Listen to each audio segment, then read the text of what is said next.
వచ్చిన మీ అందరికీ హృదయపూర్వకమైన వందనాలు తెలియజేస్తున్నాను. దేవుడు మనకిచ్చిన ఈ సమయంలో మరికొన్ని తలంపులను జ్ఞాపకం చేసుకుందాం. కీర్తనల గ్రంథం 52వ కీర్తన. కీర్తనల గ్రంథం 52వ కీర్తన మొదటి 2 వచనాలు చదువుకుందాం. ప్రధాన గాయకునికి ఎదోమీయుడైన దోయగు సౌలు వద్దకు వచ్చి, దావీదు అహిమేలెకు ఇంటికి వచ్చి ఉన్నాడని అతనితో చెప్పినప్పుడు దావీదు రచించిన దైవ ధ్యానం. శూరుడా, చేసిన కీడును బట్టి నీవెందుకు అతిశయపడుచున్నావు? దేవుని కృప నిత్యముండును. మోసము చేయువాడా, వాడిగల మంగళ కత్తి వలె నీ నాలుక నాశనము చేయ ఉద్దేశించుచున్నది. మేలు కంటే కీడు చేయుటయు, నీతి పలుకుట కంటే అబద్ధము చెప్పుటయు నీకిష్టం. కపటమైన నాలుక గలవాడా, అధిక నాశనకరములైన మాటలే నీకిష్టము. చదవబడిన ఈ వచన భాగాన్ని ప్రభు మనందరి వినికిడిలో మన కొరకు దీవించి ఆశీర్వదించి అందించునుగాక. ఆమేన్. కీర్తనకారుడు దోయగు జీవితాన్ని మన ఎదుట జ్ఞాపకం చేస్తూ ఉండగా ఉదయకాలం మనం విన్నాం. సమూయేలు మొదటి గ్రంథం 21వ అధ్యాయం 7వ వచనంలో దోయగు దేవుని సన్నిధిలో ఉన్నాడు. దేవుని సన్నిధిలో ఉన్న దోయగును మనం చూసాం. దోయగు దేవుని సన్నిధిలో ఉన్నాడు, అమాయకుడిగా ఉన్నాడు. సౌలు కాపర్లలో ఒకడుగా ఉన్నాడు. కాపర్లకు పెద్దగా ఉన్నాడు, కానీ ద్వంద్వ వైఖరి కలిగి నటిస్తూ ఉన్నాడు. దోయగు అంటే పిరికివాడు లేదా పిరికితనం. ఆత్మీయుడిగా నటిస్తున్నాడు కానీ శక్తి లేనివాడుగా ఉన్నాడు, పిరికివాడుగా ఉన్నాడు. పైకి భక్తి కలిగిన వాడుగా ఉన్నాడు కానీ శక్తి లేనివాడుగా ఉన్నాడు, నటిస్తూ ఉన్నాడు. వేషధారణ. పైకి యెహోవా సన్నిధిలో ఉన్నాడు, కానీ బయట సౌలు కాపురులతో చేయి కలిపాడు. దేవుని మందిరంలో, దేవుని సన్నిధిలో దైవ భయం లేనివాడుగా ఉన్నాడు, కానీ సౌలు దగ్గర భయభక్తులు కలిగిన వాడిగా కనబడుతున్నాడు. దేవుని యొక్క సన్నిధిలో మనం చూస్తే కృతజ్ఞత కలిగిన వాడిగా, హంబులిగా, దీనంగా కనిపిస్తున్నాడు. బయట సౌలు కాపురులతో క్రూరంగా ప్రవర్తిస్తున్నాడు. ఒక హంతకునిగా, కత్తి చేత పట్టిన వాడిగా మనకు కనిపిస్తున్నాడు. అయితే 52వ అధ్యాయం మొదటి వచనాన్ని మనం చదువుకుందాం. శూరుడా, చేసిన కీడును బట్టి నీవెందుకు అతిశయపడుచున్నావు అన్నాడు. చేసిన కీడును బట్టి నీవెందుకు అతిశయపడుచున్నావు? ఎందుకు అతిశయం? ఎందుకు మానవునికి అతిశయం? అతిశయించడానికి ఏముంది? ఒక వ్యక్తి దేన్ని బట్టి అతిశయిస్తాడు? అతిశయించాలి అంటే ఉద్యోగాన్ని బట్టి అతిశయించేవారు, చదువును బట్టి అతిశయించేవారు, ధనాన్ని బట్టి అతిశయించేవారు, అందాన్ని బట్టి అతిశయించేవారు రకరకాలుగా ఉన్నారు. కానీ దోయగు అతిశయించడానికి కారణం ఏమిటి అంటే, శూరుడా, చేసిన కీడును బట్టి నీవెందుకు అతిశయించుచున్నావు అంటే, కీడు చేసే విషయంలో అతిశయిస్తూ ఉన్నాడు. దోయగు యొక్క అతిశయం ఏంటంటే, కీడు చేసిన దాన్ని బట్టి అతిశయిస్తున్నాడు. 2వ వచనంలో ఏమన్నాడు? మోసము చేయువాడా అన్నాడు. అంటే మోసము చేసే విషయంలో అతిశయిస్తూ ఉన్నాడు. వాడిగల మంగళ కత్తి వల్ల నీ నాలుక నాశనము చేయ ఉద్దేశించుచున్నది. అంటే నాశనము చేసే విషయంలో అతిశయిస్తూ ఉన్నాడు. 3వ వచనం ఏమన్నాడు? మేలు కంటే కీడు చేయటం, నీతి పలుకుట కంటే అబద్ధము చెప్పుటయో నీకు ఇష్టం. అంటే అబద్ధం చెప్పడం ఆయనకి ఇష్టం. కపటమైన నాలుక గలవాడా, నా అధిక నాశనకరములైన మాటలే నీకు ఇష్టం. ఏది ఇష్టం?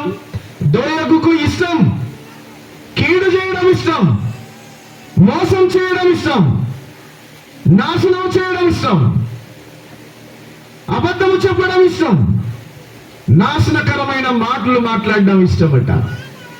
దోయగు యొక్క అతిశయం ఎందుకు కనిపిస్తుంది అంటే, కీడు చేయడంలో అతిశయిస్తున్నాడు. బైబిల్ గ్రంథంలో మనం చూస్తే ఎహెజ్కేలు గ్రంథం 31వ అధ్యాయం 10వ వచనం చూడండి. ఎహెజ్కేలు గ్రంథం 31వ అధ్యాయం 10వ వచనం. 31వ అధ్యాయం 10వ వచనం. మానవుడు అతిశయించడానికి గల కారణం ఏమిటి అంటే, కావున ప్రభువైన యెహోవా ఆ, ఈ మాట సెలవిచ్చుచున్నాడు, ఈ మాట సెలవిచ్చుచున్నాడు, ఎత్తును బట్టి నీ ఎత్తును బట్టి అతిశయపడితివి, నీవు అతిశయపడితివి. ఎత్తును బట్టి అతిశయపడితివి అని అన్నాడు. దేన్ని బట్టి? ఎత్తును బట్టి. తర్వాత తన కొన తన కొన మేఘముల కంట చేసి తన ఎత్తును బట్టి అతడు గర్వించను అన్నాడు. దేన్ని బట్టి గర్విస్తున్నాడట? ఎత్తును బట్టి, తన ఎత్తును బట్టి అతిశయిస్తున్నాడు. ఎత్తును బట్టి అతిశయించడం. అతిశయానికి కారణం ఏంటి అంటే ఎత్తును బట్టి. యెషయా గ్రంథం 2వ అధ్యాయంలో, యెషయా గ్రంథం 2వ అధ్యాయం 11వ వచనంలో మనం చూస్తే, ఎత్తును బట్టి, నీ ఎత్తును బట్టి అతిశయపడితివి అన్నాడు, గర్విస్తూ ఉన్నాడు. యెషయా గ్రంథం 2వ అధ్యాయం 11వ వచనం, నరుల అహంకార దృష్టి తగ్గింపబడును అన్నాడు. నరుల అహంకార దృష్టి, మానవుని యొక్క అహంకార దృష్టి తగ్గించబడుతుంది. ఎత్తును బట్టి గర్విస్తున్నాడు, అహంకారమును బట్టి గర్విస్తూ ఉన్నాడు. అంత మాత్రమే కాదు, యాకోబు పత్రిక 3వ అధ్యాయం 14వ వచనంలో, మీ హృదయంలో ఉన్న మత్సరం, మీ హృదయంలో ఉన్న అతిశయం, దాన్ని బట్టి మానవుడు అతిశయిస్తూ ఉన్నాడు. అతిశయించడానికి కారణం మానవుడు ఎత్తును బట్టి. ఇవి స్థిరమైనవి కాదు. అందుకే దేవుని వాక్యంలో మనం చూస్తే, మానవుడు అతిశయించడానికి కారణం ఏంటి? స్థిరము కాని దానికోసమై మానవుడు అతిశయిస్తున్నాడు. స్థిరం కాని దానికోసమై. కీర్తన 39వ కీర్తన 11వ వచనంలో, అందం అది స్థిరమైంది కాదు, కానీ అందాన్ని బట్టి మానవుడు అతిశయిస్తున్నాడు. 39వ కీర్తన 11వ వచనంలో చూస్తే, చిమ్మ కొట్టిన వస్త్రము వలె నీవు వారి అందము చెడగొట్టేదావు. అందాన్ని బట్టి అతిశయిస్తున్నాడు మానవుడు. అందం స్థిరమైంది కాదు. ఈరోజు అందంగా, తర్వాత ఒక అనారోగ్యం వస్తే అందం అంతా పోతుంది. అందుకే అన్నాడు కదా, అందం మోసకరం, సౌందర్యం వ్యర్థం. అందం మోసకరం, సౌందర్యం వ్యర్థం. బ్యూటీ అనేది, అందం అనేది అది స్థిరంగా ఉండేది కాదు. 146వ కీర్తన 3వ వచనంలో, మనుషులను నమ్ముకున్నట కంటే రాజులను నమ్ముకున్నట కంటే యెహోవాను ఆశ్రయించుట మేలు అన్నాడు. అంటే మనుషులు శాశ్వతం కాదు, రాజులు, అధికారులు వీరు స్థిరమైన వారు కాదు. మనుషులను బట్టి అతిశయించకూడదు. నా బలగం చూడి, నా బలం చూడి, నా వంశం చూడి, నా గోత్రం చూడి, ఈ మనుషులను బట్టి అతిశయించకూడదు. అందం అది స్థిరమైంది కాదు, దాన్ని బట్టి అతిశయించకూడదు. బంధువులు లేదా అధికారులు అవి స్థిరమైనవి కాదు, వాటిని బట్టి మనం అతిశయించకూడదు. సామెతల గ్రంథం 23వ అధ్యాయం 5వ వచనంలో, సామెతల గ్రంథం 23వ అధ్యాయం 5వ వచనం, 23వ అధ్యాయం 5వ వచనం ఏమన్నాడు? 4-5 వచనాలు. ఐశ్వర్యము పొంద ప్రయాసపడకము, నీకు అట్టి అభిప్రాయం కలిగినను దాన్ని విడిచిపెట్టము. నీవు దాని మీద దృష్టి నిలిపిన తోడనే అది లేకపోవును. నిశ్చయముగా అది రెక్కలు ధరించి ఎగిరిపోవును. అంటే ఐశ్వర్యం, దాని మీద నీ మనసు ఉండకూడదు. ఐశ్వర్యాన్ని బట్టి నీవు అతిశయించకూడదు. అందాన్ని బట్టి అతిశయించకూడదు. అధికారులను బట్టి అతిశయించకూడదు. ధనాన్ని బట్టి, ఐశ్వర్యాన్ని బట్టి నువ్వు అతిశయించకూడదు. అంత మాత్రమే కాదు, నీ భవిష్యత్తును బట్టి కూడా నువ్వు అతిశయించకూడదు. సామెతల గ్రంథం 27వ అధ్యాయం 1వ వచనం ఏమన్నాడు? సామెతల గ్రంథం 27వ అధ్యాయం 1వ వచనం, రేపటి దినమును గూర్చి అతిశయపడకుము అన్నాడు. ఏ దినము ఏది సంభవించునో నీకు తెలియదు. రేపటి దినం గురించి అతిశయపడవద్దు. నీ భవిష్యత్తు నీ చేతుల్లో లేదు. నీ భవిష్యత్తును బట్టి, నీ ఫ్యూచర్ నీ చేతుల్లో లేదు. నీ భవిష్యత్తును బట్టి నీకు అతిశయం ఉండకూడదు. అంత మాత్రమే కాదు, అక్కడ అంటాడు, మన జీవితాల్లో అతిశయం దేని బట్టి ఉండాలంటే, పౌలు భక్తుడు అంటాడు, గలతీయులకు రాసిన పత్రిక 6వ అధ్యాయం 14వ వచనం, మన అతిశయం ఎందులో ఉండాలి? అయితే మన ప్రభువైన యేసుక్రీస్తు సిలువయందు తప్ప మరి దేని యందును అతిశయించుట నాకు దూరం అవునుగాక అన్నాడు. మన ప్రభువైన యేసుక్రీస్తు సిలువలో అతిశయం. నీ అతిశయం నీ అందంలో కాదు, నీ ధనంలో కాదు, నీ ఐశ్వర్యంలో కాదు. నీ ఆస్తిలో కాదు, నీ అధికారంలో కాదు, నీ భవిష్యత్తులో కాదు నువ్వు ఉండాల్సింది.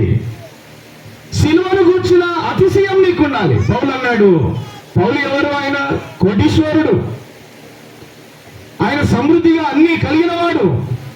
ఆయన అందులో ఐశ్వర్యాన్ని బట్టి అతిశయించలేదు, కానీ ప్రభువును బట్టి అతిశయిస్తున్నాడు. సిలువను బట్టి అతిశయించాలి. నేను దేన్ని బట్టి అతిశయిస్తున్నా? ధనాన్ని బట్టా, అందాన్ని బట్టా, చదువును బట్టా, ఉద్యోగాన్ని బట్టా, స్థాయిని బట్టా, బలాన్ని బట్టా, బలగాన్ని బట్టా? బలమున్నా బలగమున్నా అవి కొద్ది వరకే ఉపయోగపడతాయి. అందుకే ఒక ఆయన అన్నాడు, వరదలు తెప్పలు తెప్పలుగా వచ్చినప్పుడు కప్పలు కుప్పలు కుప్పలుగా వస్తాయట. వరదలు తెప్పలు తెప్పలుగా వచ్చినప్పుడు కప్పలు కుప్పలు కుప్పలు వస్తాయంట. నీ దగ్గర అందం ఉంటే, అధికారం ఉంటే, ధనం ఉంటే, ఐశ్వర్యం ఉంటే, బలం ఉంటే, బలగం ఉంటే అందరూ నీ దగ్గరికి వస్తారు, నేను పలకరిస్తారు. అది స్థిరమైంది కాదు. కానీ మనకు అతిశయం శిలువ యందు అతిశయించాలి. పౌలు భక్తుడు అన్నాడు, నేను శిలువ యందే అతిశయిస్తున్నాను. మన ప్రభువైన యేసుక్రీస్తు శిలువ యందు తప్ప మరి దేని యందును అతిశయించుట నాకు దూరమవును గాక. ఇర్మియా గ్రంథం 9వ అధ్యాయం 23వ వచనం చూడండి. ఇర్మియా గ్రంథం 9వ అధ్యాయం 23వ వచనం. 9వ అధ్యాయం 23వ వచనం. యెహోవా ఇలాగు సెలవిచ్చుచున్నాడు, జ్ఞాని తన జ్ఞానమును బట్టి, శూరుడు తన శౌర్యమును బట్టి అతిశయింపకూడదు. ఐశ్వర్యవంతుడు ఐశ్వర్యమును బట్టి అతిశయింపకూడదు. అతిశయించువాడు దేన్ని బట్టి అతిశయింపవలనగా, దేన్ని బట్టి అతిశయించాలి అంటే భూమి మీద కృప చూపుచు నీతి న్యాయములు జరిగించుచున్న యెహోవాను నేనే అని గ్రహించి నన్ను పరిశీలనగా తెలుసుకున్నటను బట్టి అతిశయింపవలెను. అట్టి వాటిలో నేను ఆనందించువాడను. యెహోవా సెలవిచ్చుచున్నాడు. దేవుడు ఆనందించేది, నీ అతిశయం దేనిలో ఉండాలంటే నువ్వు దేవుణ్ణి తెలుసుకున్నటను బట్టి, పరిశీలనగా ఆయన తెలుసుకున్నటను బట్టి, నీవెంతగా ఆయన గ్రహిస్తావో, ఎంతగా ఆయన తెలుసుకుంటావో దాన్ని బట్టి ఆయన సంతోషిస్తాడు, ఆనందిస్తాడు. దాన్ని బట్టి నువ్వు అతిశయించాలి. మన శాలరీ ఇంక్రీజ్ అవుతునో, ఉద్యోగంలో ప్రమోషన్ వస్తునో, లేకపోతే మన బలగం పెరిగితేనో, మన బలం పెరిగితేనో, లేకపోతే మన పరిస్థితులు మారితేనో దాన్ని బట్టి కాదు అతిశయం, సంతోషం. దేవుడు ఆనందించేది, అతిశయించేది, సంతోషించేది నీవు నీ జీవితంలో దేవుణ్ణి భూమి మీద నీకు కృప చూపి నీతి న్యాయాలు జరిగిస్తున్న ప్రభు, నీవు ఆయనను పరిశీలనగా తెలుసుకున్నట్టు బట్టి ఆయన సంతోషిస్తాడు, ఆయన ఆనందిస్తాడు. అందుకే అన్నాడు, దేన్ని బట్టి అతిశయించాలి? ఆయన పరిశీలనగా తెలుసుకున్నట్టు బట్టి మనం అతిశయించాలి. దావీదు అన్నాడు కదా, కీర్తన 20వ కీర్తన 7వ వచనం ఏమన్నాడు? కీర్తన 20వ కీర్తన 7వ వచనం, కొందరు రథములను బట్టి గుర్రములను బట్టి అతిశయపడుతున్నారు. మనమైతే మన దేవుడైన యెహోవాను బట్టి, దేన్ని బట్టి అతిశయించాలి? గుర్రాలను బట్టి కాదు, రథాలని బట్టి కాదు, నీకున్న కార్లు, బంగ్లాలు, భవనాలు, నీకున్న స్థాయి, గనులు, లేకపోతే నీకున్న అధికారం, భోగ భాగ్యాలు, సుఖ సౌఖ్యాలను బట్టి కాదు. దేన్ని బట్టి అతిశయించాలట? యెహోవా నామం, ఆయన నామాన్ని బట్టి, ఆయన నామాన్ని బట్టి మనం అతిశయించాలి. దావీదు అతిశయం, దావీదుకు అధికారం ఉంది, పనివారు ఉన్నారు, రాజ్యం ఉంది, సింహాసనం ఉంది, కానీ దావీదు అతిశయం దానిలో లేదు. దావీదు అతిశయం దేవుణ్ణి తెలుసుకొనుటను బట్టి అతిశయిస్తున్నాడు. బంగారం ఉంది దావీదు దగ్గర, నాయకులు ఉన్నారు, పనివారు ఉన్నారు, దాన్ని బట్టి అతిశయించలేదు. ప్రభునందే.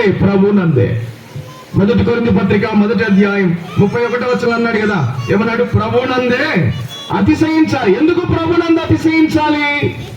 1 కొరింథీ పత్రిక 1వ అధ్యాయం 31వ వచనం, అతిశయించువాడు ప్రభునందే అతిశయింపవలెను.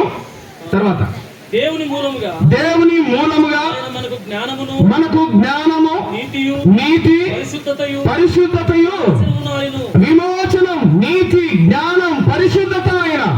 మనకు జ్ఞానం ఆయనే, మన నీతి ఆయనే, మన ఐశ్వర్యం ఆయనే, మనకు ఘనత ఆయనే, మనకు నీతి ఆయన. మనం నీతిమంతులం కాదు. రోమపత్రిక 5వ అధ్యాయంలో మనం చూస్తే నీతిని ఆయన దానము చేశాడట. నీతిని ఏం చేశాడు ఆయన? దానం చేశాడు. వస్త్రాలు దానం చేసిన వారు ఉన్నారు, అన్నము దానం చేసిన వారు ఉన్నారు, రక్తం దానం చేసిన వారు ఉన్నారు, కానీ నీతిని దానం చేసిన వారు భూమి మీద ఎవరు లేరు. మన ప్రభు నీతిని దానం చేసిన వాడు ఆయన. అందుకన్నాడు మన ప్రభుని బట్టి మనం అతిశయించాలి. కానీ దొరయదు దేన్ని బట్టి అతిశయిస్తున్నాడు? కీడు చేసే విషయంలో అతిశయిస్తున్నాడు. కీడు చేసే విషయంలో, మోసం చేసే విషయంలో అతిశయిస్తున్నట్లుగా మనం చూస్తున్నాం. 52వ కీర్తన 3వ వచనం. 52వ కీర్తన 3వ వచనంలో ఏమన్నాడు? మేలు కంటే కీడు చేయుటయు, నీతి పలుకుట కంటే అబద్ధము చెప్పుటయు నీకు ఇష్టం అన్నాడు. కీడు చేయడం ఇష్టం, అబద్ధము చెప్పడం ఇష్టమట. కీడు చేయడం, కొందరికి వేరే వాళ్ళకు కీడు చేయడం అంటే బలిష్టం.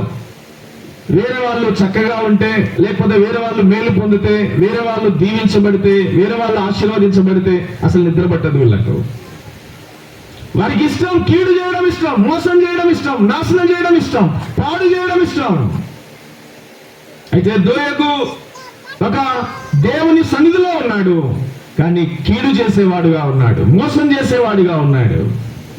నా జీవితాలు ఒకసారి మనం ఆలోచన చేస్తే దేవుని సన్నిధిలో ఉన్న మనము, మన జీవితాలు ఎలాగున్నాయి? ఈ కోవలో మనం ఉన్నామా? సౌలు కాపర్లలో ఒకటిగా ఉన్నాడు, పెద్దగా ఉన్నాడు, దేవుని సన్నిధిలో ఉన్నాడు, దైవ భయం లేని వాడిగా ఉన్నాడు. కానీ దోయగు కీడు చేస్తా ఉన్నాడు, హాని చేస్తా ఉన్నాడు. ఎంత ఇష్టంగా చేస్తున్నాడు కదా! ఇష్టమట. మేలు కంటే కీడు చేయుట, నీతి పలుకుట కంటే అబద్ధము చెప్పుట నీకిష్టం. ఇష్టం దోయగుకు. నీకేది ఇష్టం? కీడు చేయడమా, మేలు చేయడమా? మోసం చేయడమా, లేకపోతే మోసం చేయకపోవడమా? నాశనం చేయడమా, నాశనం చేయకుండా ఉండడమా ఇష్టమా? నీకేది ఇష్టం? మనకేది ఇష్టం? దేవుని వాక్యం గుర్తు చేస్తుంది, దోయగుకు ఇష్టమట కీడు చేయడం. దేవుని సన్నిధిలో ఉన్న వారికి కీడు చేయడం ఇష్టమైతే లోకం పరిస్థితి ఏంటి? దేవుని ఎరగని ప్రజలు ఏంటి? లేకపోతే ఎరిగిన వాడు, దైవ భయం కలిగి ఉండవలసిన వాడు, దేవుని సన్నిధిలో ఉండవలసిన వాడు, కాపర్లలో పెద్దగా ఉన్నవాడు, ఈయనకే కీడు చేయడం ఇష్టమైతే, పాడు చేయడం ఇష్టమైతే, నాశనం చేయడం ఇష్టమైతే మిగతా వారి పరిస్థితి ఏమిటి? ఎంత విచారకరం! అంటే దావీదు జీవితంలో కీడు చేసేవారు, పాడు చేసేవారు, దావీదు మీద విషాన్ని చెమ్మేవారు అనేక మందిని మనం చూస్తాం. ఒక మాట జ్ఞాపకం చేసుకుందాం. సమూయేలు 2వ గ్రంథం 16వ అధ్యాయం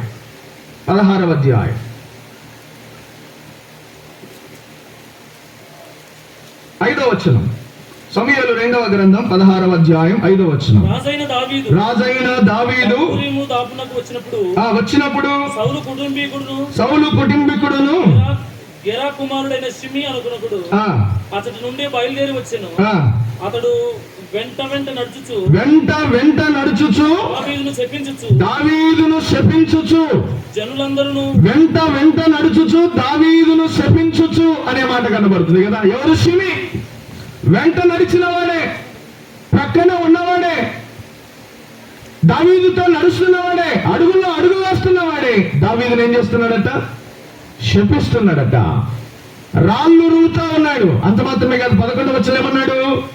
11వ వచనం అక్కడే అభిషేకుతోను సేవకులందరితోనూ పలికినదేమనగా, నా కడుపున పుట్టిన నా కుమారుడే నా ప్రాణము తీయ చూచుచుండగా ఈ ప్రకారము చేయుట ఏమి ఆశ్చర్యం? ఏం ఆశ్చర్యం? శపించడం ఏమి ఆశ్చర్యం? ఎవరు చేస్తున్నారట? కడుపున పుట్టిన వారే. నా ప్రాణం తీయ చూచుచుండగా ఈ బెన్యామీనుడు ఈ ప్రకారం చేయట ఏం ఆశ్చర్యం? వాని జోలి మానుడి, యెహోవా వానికి సెలవిచ్చెను గనుక వాణ్ణి శపింపనీయుడి. మాట్లాడే వారిని మాట్లాడనివ్వండి, దూషించే వారిని దూషించనివ్వండి, హాని చేసే వారిని హాని చేయనివ్వండి, దుమ్మెత్తి పోసేవారు ఉంటారు, వారిని పోయనివ్వండి, ఏం చేస్తున్నారో అది చేయనివ్వండి. కానీ విచిత్రం ఏంటో చెప్పమంటారా? దావీదు మీద కీడు చేసిన వారు, హాని చేసిన వారు, మోసం చేసిన వారు, దావీదును నాశనం చేయడానికి చూసిన వారు దావీదు ఎదురుగానే వారు అడ్రస్ లేకుండా వెళ్ళిపోయారు.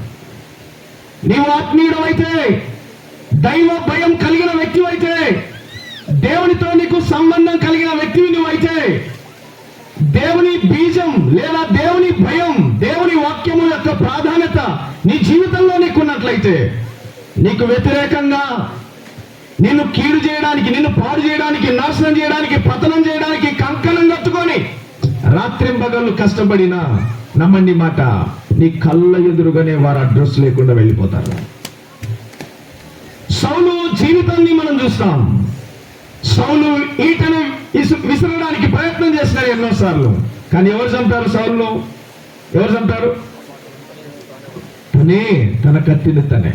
అందుకే ఒక ఆయన అన్నాడు, కుళ్ళిపోయిన పండ్లంట చెట్ల మీద ఎవ్వరు దాన్ని రాల్చాల్సిన అవసరం లేదంట, ఆటోమేటిక్గా అవి రాలిపోతాయి. నీ జీవితంలో పాడు చేసేవి, కీడు చేసేవి, హాని చేసేవి, నాశనం చేసే అభిప్రాయం నీ జీవితంలో ఉన్నట్లయితే దాని వలన ఎదుటి వ్యక్తికి ఏమాత్రం ప్రమాదం లేదు, దాని వలన నీకే ప్రమాదం. దాని వలన నీ జీవితమే పాడైపోతుంది, దాని వలన నీవే పతనం అయిపోతావు. దేవుని వాక్యం గుర్తు చేసే మాటను మనం చూద్దాం. దేవుని వాక్యంలో నుంచి రాజుల మొదటి గ్రంథం 2వ అధ్యాయం 11వ వచనం చూడండి. రాజుల మొదటి గ్రంథం 2వ అధ్యాయం 11వ వచనం. దావీదు ఇశ్రాయేలును ఏలిన కాలము 40 సంవత్సరములు. హెబ్రోనులో అతడు 7 సంవత్సరములను, యెరూషలేములో 33 సంవత్సరములను ఏలెను. అప్పుడు సొలొమోనును తన తండ్రి అయిన దావీదు సింహాసనం 44వ వచనం చదవండి. 2వ అధ్యాయం 44వ వచనం. రాజుల మొదటి గ్రంథం 2వ అధ్యాయం 44వ వచనం. నీవు మా తండ్రి అయిన దావీదునకు చేసినట్లు నీ హృదయంలో మెదులుచున్న కీడంతయు నీకు తెలియను. నీవు మా తండ్రి అయిన దావీదునకు చేసినట్లు నీ హృదయంలో మెదులుచున్న కీడంతయు నీకు తెలియను. అంటే హృదయంలో ఏం మెదులుతుందట? కీడు చేయడం మెదులుతా ఉంది. మన హృదయాల్లో ఏం మెదులుతున్నాయి? మన తలలో ఏం మెదులుతున్నాయి? మన తలంపులో ఏం మెదులుతున్నాయి? కీడు చేయడమా, మేలు చేయడమా? లేకపోతే మనము బాగు చేయడమా, పాడు చేయడమా? బలపరచడమా, భంగం చేయడమా? ప్రోత్సహించడమా, పొడవడమా? ఆదరించడమా, చీదరించుకోవడమా? బలపరచడమా, భంగం చేయడమా? ఏది మన మెదడులో, మన తలలో మెదులుచూ ఉన్నది? ఏది ఆలోచిస్తున్నాం మనం? అయితే దేవుని వాక్యంలో మనం చూస్తున్నమాట 52వ కీర్తన 5వ వచనం చూడండి. 52వ కీర్తన 5వ వచనం.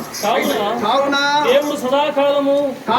దేవుడు సదాకాలము నిన్ను అనగగొట్టును అన్నాడు. నిన్ను అనగగొట్టును సదాకాలం. దొయ్యగుతూ అంటున్నాడు. దొయ్యగు, మోసం చేయడంలో అతిశయిస్తున్నావు, కీడు చేయడంలో అతిశయిస్తున్నావు, అబద్ధం చెప్పడంలో అతిశయిస్తున్నావు, నీవు కీడు చేసే విషయంలో గర్విస్తూ ఉన్నావు. అయితే దేవుడు రిజల్ట్ ఇస్తున్నాడు, దేవుడు నిర్ణయం తీసుకుంటున్నాడు, దేవుడు జోక్యం చేసుకుంటున్నాడు. ఏమన్నాడు దొయ్యగుతూ? కావున దేవుడు సదాకాలము నిన్ను అనగగొట్టును అన్నాడు. నిన్ను అనగగొట్టును. కీడు చేస్తే కీడు అనుభవిస్తాం. అందుకన్నాడు కీడు చేయటం మాని మేలు చేయము అన్నాడు. మనం మేలు చేసేవారం కావాలి, కీడును మానుకునే వారం కావాలి. యోబు గ్రంథంలో 6వ అధ్యాయం 2వ వచనంలో మనం కాచే దుఃఖం, భక్తి పరులు, విశ్వాసులు, ప్రార్థనా పరులు లేదా దేవుని యందు భయభక్తులు కలిగిన వారు కన్నీటి చుక్కను కూడా దేవుడు త్రాసులో వేసి చూస్తాడట. యోబు గ్రంథం 6వ అధ్యాయం 2వ వచనం చూడండి. నా దుఃఖము చక్కగా తూచబడును గాక అన్నాడు. దేన్ని చూస్తున్నాడంటే ఆయన? దుఃఖం, కన్నీళ్లు, నీ వేదన, నీ బాధ, దేవుని సన్నిధిలో నువ్వు కార్చిన కన్నీరు, నీ ప్రార్థన దేవుడు చూస్తాడట. ఆయన చూచేవాడు మాత్రమే కాదు, ఆయన తూచేవాడు కూడా.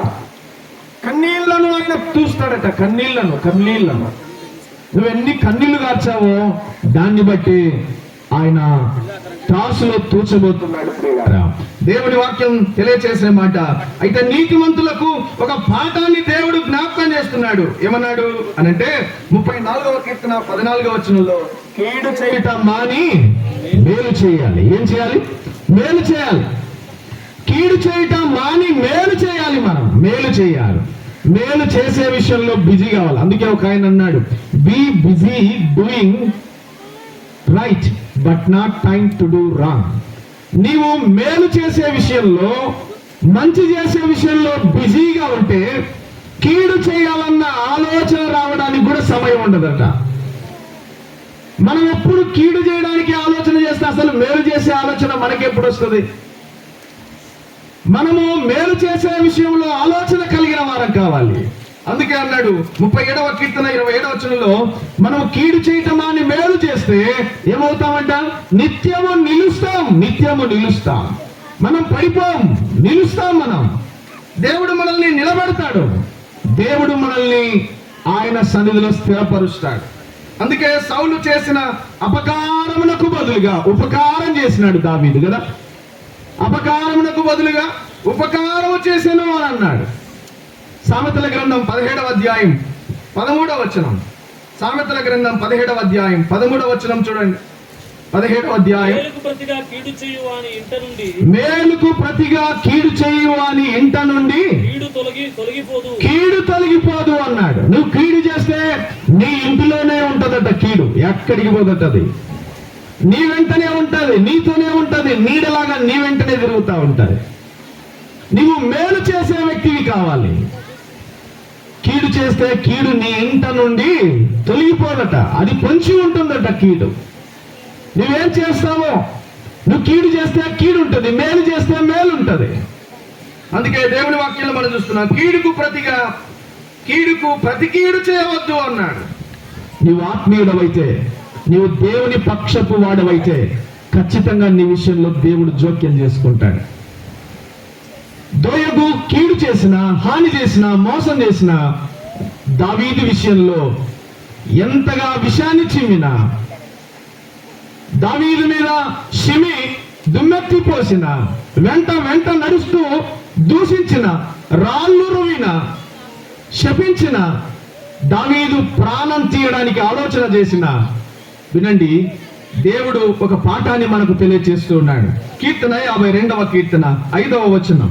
52వ కీర్తన 5వ వచనం ఏమన్నాడు? కావున దేవుడు సదాకాలము నిన్ను అనగగొట్టును. ఎవరిని అనగొడతాడు? నిన్ను అనగగొట్టును అన్నాడు. సదాకాలము నిన్ను అనగగొట్టును. సదాకాలం.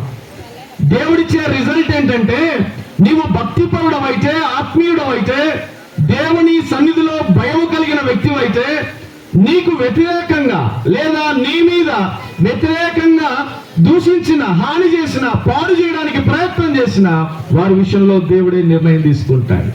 నీవు నోరు జారకూడదు, లేకపోతే నీవు కూడా వారిని దూషించకూడదు, నీవు కూడా వారిని శపించకూడదు, నీవు కూడా తిరిగి వారికి కీడు చేయడానికి ప్రయత్నించవద్దు. నమ్మండి మాట. అయితే ఆత్మీయుడైన దావీదు విషయంలో దేవుడు ఇంటర్ఫియర్ అయ్యాడు. నీవు మౌనంగా ఉంటే నీ విషయంలో దేవుడు జోక్యం చేసుకుంటాడు. దావీదు మౌనంగా ఉన్నాడు. దావీదు దగ్గర పనివారు ఉన్నారు. అభిషై అన్నాడు, రాజా నీవు సెలవిస్తే చాలు షిమీని ఏం చేస్తా అన్నాడు? తల లేకుండా చేస్తా అన్నాడు. కానీ ఆజ్ఞ మాత్రం ఇవ్వలేదు. అయితే దేవుని పిల్లలమైన మనం, ఆత్మీయులమైన మనం మౌనంగా నీవు ఉంటే దేవుని జోక్యానికి లేదా దేవుడి ఇంటర్ఫియర్ కావడానికి నీ విషయంలో ఆయనకు అవకాశం ఇచ్చిన వాళ్ళం అవుతాం. మన బలం, మన జ్ఞానం, మన తెలివి మనము తిరిగి దాన్ని వాడడానికి ప్రయత్నం చేస్తే దేవుడు మౌనంగా ఉంటాడు. అయితే దావీదు విషయంలో దేవుడు ఏం చేశాడంటే, దోయగుతా అంటున్నాడు, దేవుడు సదాకాలము నిన్ను అనగొట్టును. దేవుడు అనగొడతాడట. అనగొట్టాలంటే, ఇప్పుడు కడ్డీని అనగొట్టాలంటే ఏం చేయాలి? దాన్ని బాగా వేడి చేయాలి. దేవుడు కూడా అనగొడతాడు. మనం అంటుంటాం కొన్నిసార్లు, కొన్ని శ్రమలు, ఇబ్బందులు వచ్చినప్పుడు, అడిగిందా ఇప్పుడు అంటారు కదా. అంటే అర్థం ఏంటి? దాని అర్థం ఇంకా అతిశయం, గర్వం తగ్గలేదా అని అర్థం. కొన్నిసార్లు దేవుడు ఎంతగా అనగొట్టినా, ఎంతగా వారిని తగ్గించినా అతిశయించడానికి మానవుడు ప్రయత్నం చేస్తున్నాడు. అందుకే ఒక ఆయన అన్నాడు, యెజెబెలు ఆత్మ అంటది. అతిశయం, గర్వం ఉండేది యెజెబెలు ఆత్మ అంట. దేవుని ఆత్మ, దేవుని పిల్లలమైన మనం దీనులుగా ఉంటాం, తగ్గింపు కలిగిన వారంగా ఉంటాం, తగ్గించుకుంటాం, అతిశయించాం మనం. అందుకే అతిశయించువాడు ప్రభువునందే అతిశయించాలి. ప్రభువును బాగుగా తెలుసుకున్నటువంటి బట్టి అతిశయించాలి. కానీ మన అతిశయం ఎత్తును బట్టి కాదు, ధనాన్ని బట్టి కాదు, జ్ఞానాన్ని బట్టి కాదు, శౌర్యాన్ని బట్టి కాదు, గుర్రములను బట్టి, రథములను బట్టి కాదు. మన అతిశయం మన ప్రభువే. మన అతిశయం మన ప్రభువు మీదనే మన అతిశయం ఉండాలి. అందుకన్నాడు అతిశయించే వారిని దేవుడు ఏం చేస్తాడంట? అనగగొట్టును అన్నాడు. 72వ కీర్తన చూడండి. 72వ కీర్తన 4-5 వచనాలు. కీర్తన 72వ కీర్తన. ప్రజలలో శ్రమనందు వారికి అతడు న్యాయము తీర్చును అని అన్నాడు. 5వ వచనం. సూర్యుడు నిలిచినంత కాలం, చంద్రుడు నిలిచినంత కాలం తరములన్నిటను జనులు నీ యందు భయభక్తులు కలిగి ఉందురు అని అన్నాడు. 11వ వచనం. రాజులందరూ అతనికి నమస్కారము చేయుదురు, అన్యజనులందరూ అతన్ని సేవించుదురు. దరిద్రులు మొరపెట్టగా అతడు వారిని విడిపించును, దీనులను నిరాధారులను అతడు విడిపించును అన్నాడు కదా. అందుకే మరొక చోట రాయబడిన మాట, అధికారుల యొక్క పొగరును అనగగొట్టును అని అన్నాడు ఆయన. అధికారుల యొక్క పొగరును అనగగొట్టును అన్నాడు. ఇక దేవుడి వాక్యంలో మనం చూస్తున్నాం, దేవుడు అనగగొట్టేవాడుగా ఉన్నాడు. ఎవరిని అంటే అతిశయించేవారిని, గర్వించేవారిని. 18వ కీర్తన 27వ వచనంలో చూడండి. 18వ కీర్తన 27వ వచనం. 27వ వచనం. కీర్తన, శ్రమపడు వారిని నీవు రక్షించదవు, గర్విష్ఠులకు విరోధివై వారిని అణచివేసేదవు. గర్విష్ఠులకు విరోధి ఆయన, గర్విష్ఠులకు విరోధి అయి వారిని అణిచివేస్తాడు. గర్వం, అతిశయం కదా. దేన్ని బట్టి అతిశయిస్తున్నాడు? అందాన్ని బట్టి, ధనాన్ని బట్టి, బలాన్ని బట్టి, జనాన్ని బట్టి. మనకు జనబలం లేకపోయినా పర్వాలేదు, ధనబలం లేకపోయినా పర్వాలేదు. అమ్మ వినండి, జనబలం లేకపోయినా పర్వాలేదు, ధనబలం లేకపోయినా పర్వాలేదు, కానీ దైవ బలం మనం కలిగి ఉండాలి. ఏ బలం? దైవ బలం. అందుకే దావీదు అన్నాడు, యెహోవా నా బలమా అన్నాడు. దేవుడే మన బలం కావాలి. దానియేలు గ్రంథం 4వ అధ్యాయం 37వ వచనంలో దేవుడు అనగొట్టినాడు అక్కడ. ఎవరిని? గర్వముతో నటించు వారిని. నెబుకద్నెజర్ రాజును ఏం చేశాడు? దేవుడు అనగొట్టాడు. ఒకటి, అతిశయించాలి, ప్రభునందు అతిశయించాలి. ప్రభునందు కాకుండా నువ్వు దేని యందు అతిశయించినా దేవుడు ఏం చేస్తాడు? Number 1 result. నంబర్ 1 ఏం జరుగుతుంది? అనగొడతాడు ఆయన. ఎలాగునంట? సదాకాలము అనగగొట్టును అని అన్నాడు. యెషయా గ్రంథంలో 2వ అధ్యాయం 17వ వచనంలో నరుల అహంకారము అనగగొట్టును అన్నాడు. నరుల అహంకారం, గర్వం ఆయన అనగొడతాడట. నరుడు ఎంతటి వాడైనా, ఎంత గొప్ప వ్యక్తి అయినా దేవుడు అనగొడతాడు. అతిశయిస్తే అనగొడతాడు, గర్విస్తే గద్దె దించుతాడు. దేవుడు గనులను సైతం గద్దె నుంచి గడ్డి మేపించినాడు వారిని. కారణం అతిశయం. దేవుడి దగ్గర లూసిఫర్ కూడా ఏం చేసింది? అతిశయించింది, మనసులో అతిశయించింది. అతిశయం హెచ్ఐవి కంటే భయంకరమైందట. గర్వం దేవుడు సహించలేడు. అసూయ దేవుడు సహించలేనివి. అవి ఎంతటి వారినైనా దేవుడు క్రిందికి దించి వారిని గడ్డి మేపిస్తాడు. దేవుడు దోయగు జీవితం ద్వారా మనకు నేర్పిస్తున్న పాఠం ఏమిటి అంటే, గర్విస్తే, అతిశయిస్తే ఒకటి, ఆయన సదాకాలము అనగగొట్టును. సదాకాలము అనగగొట్టును. అనగకపోతే ఏం చేస్తాడు ఆయన? కీర్తన 52వ కీర్తన 5వ వచనం. నిన్ను పట్టుకొని ఆయన నీ గుడారములో నుండి నిన్ను పెల్లగించును. రెండవది, ఆయన పెల్లగిస్తాడు. ఒకటి, అనగొట్టును అన్నాడు ఆయన. అనగొట్టినప్పుడు నువ్వు అనగలేదు అనుకో, ఏం చేస్తాడు ఆయన? పెల్లగిస్తాడు. పెల్లగించడం అంటే వేర్ల మట్టుకు కదా. పెల్లగించును అని అన్నాడు. ఎక్కడి నుండి పెల్లగిస్తాడు ఆయన? మరలా చదవండి ఆ మాట. నిన్ను పట్టుకొని గుడారములో నుండి అంటే ఇంటిలో కూడా నువ్వు ఉండలేవు. నీ ఇంటిలో నెమ్మదిగా, శాంతిగా, సమాధానంగా, సంతోషంగా, ఆనందంగా, ఆరోగ్యంగా, ఆశీర్వాదకరంగా మనం జీవించలేము. అతిశయిస్తే ఆయన అనగొడతాడు. అనగకపోతే ఏం చేస్తాడు? గుడారములో నుండి పెళ్ళగిస్తాడట. గుడారములో నుండి పెళ్ళగించును అన్నాడు. తర్వాత ఏమన్నాడు? సజీవుల దేశములో నుండి నిర్మూలం చేయను. దేశంలో ఇంటిలో నుండి, సమాజంలో నుండి, దేశములో నుండి. ఇంటిలో నుండి లేకుండా చేస్తాడు ఆయన, సమాజంలో లేకుండా చేస్తాడు, గుడారములో లేకుండా చేస్తాడు. దేవుని సన్నిధిలో ఉన్న దోయగు అతిశయిస్తున్నాడు కీడును బట్టి. మోసము చేసే విషయంలో, కీడు చేసే విషయంలో అతిశయిస్తున్నాడు. అందుకే దేవుడు వార్నింగ్ ఇస్తున్నాడు. దినవృత్తాంతముల 2వ గ్రంథం 7వ అధ్యాయం 20వ వచనం చూడండి. దినవృత్తాంతముల 2వ గ్రంథం 7వ అధ్యాయం 20వ వచనం. 7వ అధ్యాయం 20వ వచనం. దినవృత్తాంతముల 2వ గ్రంథం 7వ అధ్యాయం. నేను మీకిచ్చిన నా దేశములో నుండి మిమ్మును పెళ్ళగించి నా నామమునకు నేను పరిశుద్ధపరచిన ఈ మందిరమును నా సన్నిధి నుండి తీసివేసి సమస్త జనములలో సామెతకాస్పదముగాను నిందాస్పదముగాను చేయును అన్నాడు. మిమ్మును పెళ్ళగిస్తాను, దేశములో నుండి, ఇంటిలో నుండి పెళ్ళగిస్తాను, సమాజంలో నుండి పెళ్ళగిస్తాను. తర్వాత ఏమన్నాడు? దేశములో నుండి కూడా పెళ్ళగిస్తాను.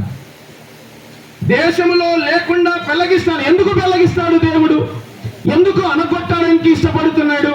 ఎందుకు వారిని పెళ్ళగిస్తాడు? అక్కడే చూడండి, 7వ అధ్యాయం 19వ వచనం. 7వ అధ్యాయం 19వ వచనం. అయితే మీరు త్రోవ తప్పి నేను మీకు నియమించిన కట్టడలు ఆజ్ఞలను విడిచి ఇతర దేవతలను అనుసరించి వాటికి పూజ నమస్కారములు చేసేటలు. అంటే దేవుని ఆరాధించవలసిన వాడు, దేవుని సన్నిధిలో దేవుని స్తుతించవలసిన వాడు, దేవుని వాక్యాన్ని వినవలసిన వాడు, దేవుని త్రోవలో ఉండవలసిన వాడు, దేవుని భయం కలిగి జీవించవలసిన వాడు, దేవుని సంఘములో, దేవుని మందిరములో దేవుని భయం లేకుండా, దేవుని వాక్యాన్ని లెక్క చేయకుండా జీవించిన ఏ వ్యక్తినైనా, ఆ వ్యక్తి ఎంతటి వాడైనా ఏం చేస్తాడు? వారిని పెళ్ళగిస్తాడు. అనగొడతాడు. అనగితే మంచిది, అనగకపోతే ఆ వ్యక్తిని ఏం చేస్తాడు? పెళ్ళగిస్తాడు. కొన్నిసార్లు దేవుడు ఎంతగా అనగొట్టినా, ఎంతగా ఒత్తినా, ఎంతగా వారిని ఆయన గాయపరిచినా, వారిని సరిచేయడానికి ఇష్టపడినా ఆ వ్యక్తి అనగకపోతే ఆ వ్యక్తిని పెళ్ళగిస్తాడు. పెళ్ళగించి ఏం చేస్తాడు? తర్వాత భాగంలో మనం చూస్తే కీర్తన 52వ కీర్తన 5వ వచనం. 52వ కీర్తన 5వ వచనం చూడండి. ఏమన్నాడు? కావున దేవుడు సదాకాలము నిన్ను అనగగొట్టును, నిన్ను పట్టుకొని నీ గుడారములో నుండి నిన్ను పెళ్ళగించును, ఆ సజీవుల దేశములో నుండి నిన్ను నిర్మూలము చేయను. క్లీన్ చేస్తాడంట ఆయన. ఒకటి అనగొట్టును, రెండవది పెళ్ళగిస్తాడు. పెళ్ళగించినా కూడా కొన్ని వేర్లు అక్కడక్కడ తుంచివేయబడి ఉంటాయి కదా, ఇంకా మట్టిలో ఉంటాయి పిల్లల్లో. అప్పుడు ఏం చేస్తాడంట? వేర్లు కూడా కనిపించకుండా నిర్మూలన చేస్తాడట, క్లీన్ చేస్తాడట. సౌలు ఇంటిలో ఉపకారం చేయడానికి ఎవడైనా ఉన్నాడా అని వెతికేదానికి వచ్చింది సమస్య. రాజు కుటుంబంలో అడ్రస్ లేకుండా పోయాడు. దేవునికి, దేవుని సన్నిధికి, దేవుని వాక్యానికి మనము లేకపోతే చోటు లేకుండా దేవుని సన్నిధిలో మనం ఇష్టం వచ్చినట్లుగా మనం ఉన్నట్లయితే నో డౌట్ దేవుడు తీవ్రమైన వార్నింగ్ ఏంటంటే ఆయన అనగొడతాడు, పెళ్ళగిస్తాడు. తర్వాత ఏమన్నాడు? ఆయన నిర్మూలము చేయను అని అన్నాడు. నిర్మూలము చేయను. ఇర్మియా గ్రంథం 12వ అధ్యాయం 17వ వచనం చూడండి. ఇర్మియా గ్రంథం 12వ అధ్యాయం 17వ వచనం. 12వ అధ్యాయం 17వ వచనం. అయితే వారు నా మాట విననొల్లని ఎడల నేను ఆ జనమును వేరుతో పెళ్ళగించి అని అన్నాడు. ఎట్లా పెళ్ళగిస్తాడంట ఆయన? వేర్లతో పెళ్ళగిస్తాడట ఆయన. క్లీన్ గా వేర్లతో పెళ్ళగిస్తాడు ఆయన, పెళ్ళగించేవాడు ఆయన. 37వ కీర్తన 9వ వచనం అంటాడు, కీడు చేయు వారిని నిర్మూలము చేయుదురు. నిర్మూలమైతారు. కీడు చేసేవారు క్లీన్ అవుతారు, ఏముండరు వాళ్ళు. కీడు చేసేవాళ్ళు సంతోషపడచ్చు తాత్కాలికంగా, లేకపోతే పాడు చేసేవారు, కీడు చేసేవారు. చూడండి, దేవుని సంఘములో, దేవుని మందిరములో, దేవుని పనిలో లేకపోతే కీడు చేసేవారు, పాడు చేసేవారు, నాశనం చేసేవారు, అభ్యంతరంగా ఉండేవారు తాత్కాలికంగా అజమాయిషి చెలాయించవచ్చు, కానీ తర్వాత దేవుని ఆత్మీయమైన గుంపులోనికి వారు మాత్రం ఉండలేరు. వారిని దేవుడు క్రమక్రమంగా ఒక్కొక్కరిని తొలగించుకుంటూ వస్తాడు. ఇశ్రాయేలు ప్రజలు ఐగుప్తు దేశంలో నుండి మోషే నడిపిస్తూ ఉన్నప్పుడు ఎంతమంది మిగిలారు? చివరికి ఎంతమంది మిగిలారు? ఇద్దరే, కాలేబు యెహోషువలు కదా. నడిపించిన వాడైనా సరే ఉండలేకపోయాడు. రాలిపోయారు, మధ్యలో రాలిపోయారు, ఆగిపోయారు మధ్యలో. కారణం ఏంటంటే వారు రాలేకపోయారు. యెహోవా యొద్ద నుండి దేవుడు వారిని తొలగిస్తాడట. హితోపదేశకాండం 13వ అధ్యాయం 12వ వచనంలో అలాంటి వారిని యెహోవా యొద్ద నుండి వారిని తొలగిస్తాడు. కీడు చేసేవారు లేకుండా చేస్తాడు, తొలగిస్తాడు వారిని. ఎందుకు ఇలాగ చేశాడు దేవుడు? ఎందుకు అనుకొట్టాడు వారిని? ఎందుకు వారిని ఆయన పెళ్లగించాడు? ఎందుకు వారిని నిర్మూలన చేశాడు అంటే 6వ వచనం, కీర్తన 52వ కీర్తన 6వ వచనంలో ఏమన్నాడు?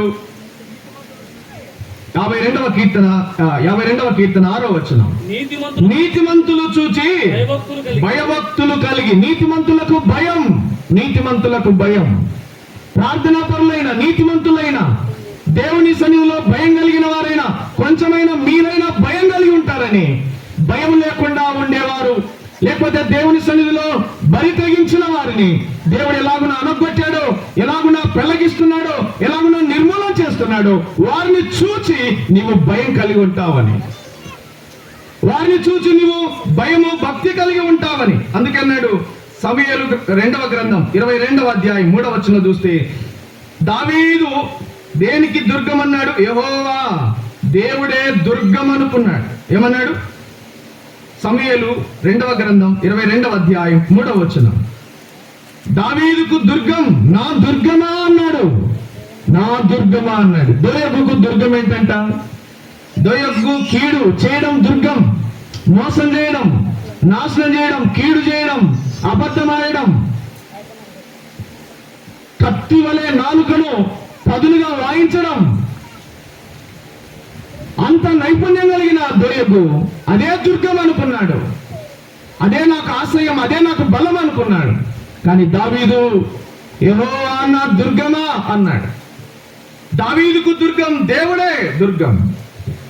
యెషయా గ్రంథం 34వ అధ్యాయం 13వ వచనం చూడండి. యెషయా గ్రంథం 34వ అధ్యాయం 13వ వచనం, ఎదోము నగరులలో ముళ్ళ చెట్లు పెరుగును, దాని దుర్గం ఎదోము దుర్గం, ముళ్ళ చెట్లు పెరిగే దుర్గం. అది ముళ్ళ చెట్లే దుర్గం అనుకున్నాడు ఎదోము. అందుకే జ్యేష్ఠత్వాన్ని పోగొట్టుకున్నాడు, భ్రష్టుడయ్యాడు, దేవుని కృపను పోగొట్టుకున్నాడు, దేవుని ఆశీర్వాదాన్ని పోగొట్టుకున్నాడు, జ్యేష్ఠత్వపు హక్కును అమ్మివేసుకున్నాడు. దుర్గం అనుకున్నాడు, ఎదోమే దుర్గం అనుకున్నాడు, ముండ్ల చెట్లే దుర్గం అనుకున్నాడు. దావీదు యెహోవాయే దుర్గం అనుకున్నాడు. నీ దుర్గం ఏది? నీ కోట ఏది? నీ ఆశ్రయం ఏది? అందుకే దావీదు అన్నాడు 27వ కీర్తన 1వ వచనంలో, నా ప్రాణ దుర్గమా అన్నాడు. నా ప్రాణ దుర్గమా. దావీదుకు దేవుడే దుర్గం.